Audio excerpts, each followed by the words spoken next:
Hey everybody, thanks for joining me this afternoon.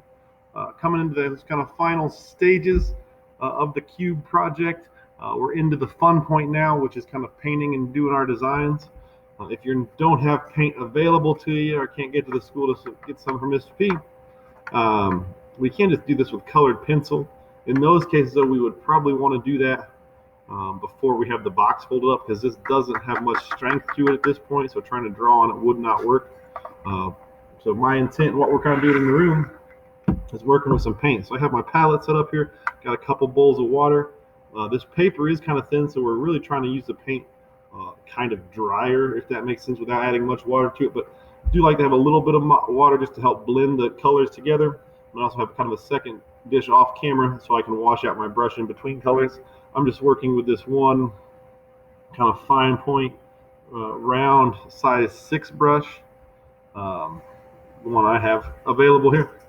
I didn't really spend a lot of time on the designs on this surface, so hopefully your drawing is a little more intricate and more interesting than that. But we'll get going here. Got kind of my basic color palette, put out more green than I need. With the paint, we're always typically getting out more paint than we need, so please be careful as you get paint out of jars in the room, or if you're working at home and you have some jars of paint, just try and get out the littlest bit possible. Easier said than done. I do think they designed those jugs to sell more paint to us. So anyway, one thing I will say is we try to avoid colors right out of the tube as much as possible. That's kind of like kind of rookie mistake to just use the colors that come from the store. So we are going to be mixing our own colors.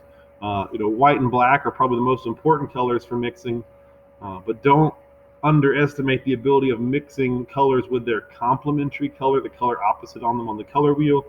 That's really the key to getting nice browns and grays and kind of those intermediate colors, which are so hard to mix. But I'm just kind of playing with them. I'm going to take a little orange here, a little touch of blue, which is a complement, make this kind of muddy gray color. And then I'm going to grab just a little touch of white into that. Kind of start with this grayish brown base, which is the ugly kind of color, but that's all right. So again, I'm not adding too much water to these. A lot of times when you mix paint, you do want to add just a little bit of water.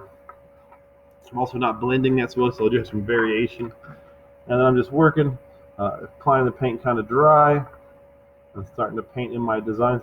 This is tempera paint, which means it is kind of translucent, meaning it's kind of see-through, so you can kind of see how that still shows the line. So it would take multiple layers to kind of fill up the whole surface. We're only going to be painting 5 sides of the cube, so whichever one is kind of the least flat, kind of if there's one that has a dented in edge, we'll go ahead and make that the bottom, since it does have to sit on one part of it. No reason to paint that bottom side. And then we're just kind of applying colors and hopefully painting in the design that we've drawn on here so nicely. Boy, starting with some ugly colors, Mr. P. Big thing again is we kind of change colors or wash out our paintbrush. Maybe keep a little paper towel nearby to kind of wipe our brushes off in, because we don't want too much water on the bristles, because it will kind of soften this paper out. So we do have to be kind of careful and let things dry in between layers and stuff like that. But that's kind of the idea here, trying to get a colorful design that goes all the way across the surface. Trying to give our cube time to dry as we paint on these layers, so we're not kind of sogging out the paper and causing it to collapse. Really at this point I'm just kind of painting in base colors, trying to get all the white covered up first, and then I'll come back and do some more different designs and some more variation in my designs. I definitely like having it glued together before we paint. Then it kind of becomes a different issue than painting it flat. Kind of a little different skill, kind of working from all sides, seeing how things line up from one end to the other and all. But that's kind of where we're going with the cube. So if you have questions, you can definitely let me know in Power School messages. Be happy to help you. Hopefully that kind of lets us know where we're going next with this cube project. And everybody have a good rest of your day. Let me know if you need anything. Thanks for tuning in. Bye-bye.